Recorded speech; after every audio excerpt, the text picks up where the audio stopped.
Corporation మాజీ chairman Ravula Sridhar Reddy సమావేశం నిర్వహించారు.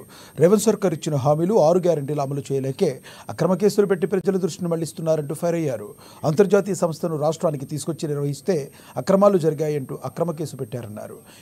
ఈ ఫార్ములా రేస్ ఎందుకు వచ్చిందో తెలంగాణ ప్రజలు అర్థం చేసుకోవాలని చెప్పుకొచ్చారు.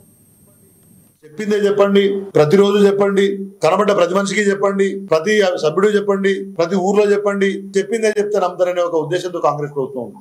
కేటీఆర్ గారు అబద్ధాలతోటే నడిపించే ప్రయత్నం చేస్తున్నారు. కేటీఆర్ గారు ఆయన బాజాప్తా నీకు దమ్ముంటే కేసు పెట్టమని మాట్లాడితే అహంకారం అని మాట్లాడతారు. అహంకారం నిజాయితీగా రాష్ట్రం కోసం పనిచేశారు, పెట్టుబడులు తీసుకొచ్చారు, అంతర్జాతీయ సంస్థలు వచ్చింది వాస్తవం. పెద్ద పెద్ద కంపెనీలు, జాగ్వార్ లాంటి కంపెనీలు, మెక్లారెన్ లాంటి కంపెనీలు, మహీంద్రాలు, టాటాలు, పెద్ద పెద్ద ఆర్గనైజేషన్స్ వచ్చి ఆడ పార్టిసిపేట్ చేస్తే అదేమీ జరగనట్టు ఇవాళ మాట్లాడుతున్నటువంటి ఒక కాంగ్రెస్ వాళ్ళని చూస్తే నిజంగా జాలేస్తుంది. సాంకేతికంగా మీరు కేసు పెట్టొచ్చు కాక, నేను అదే పదే పదే చెప్తున్నాను కూడా. ప్రొసీజరల్ ల్యాబ్స్ ఉంటే జనరల్ గా శాఖాపరమైన విచారణలు జరుగుతాయి. Political leadership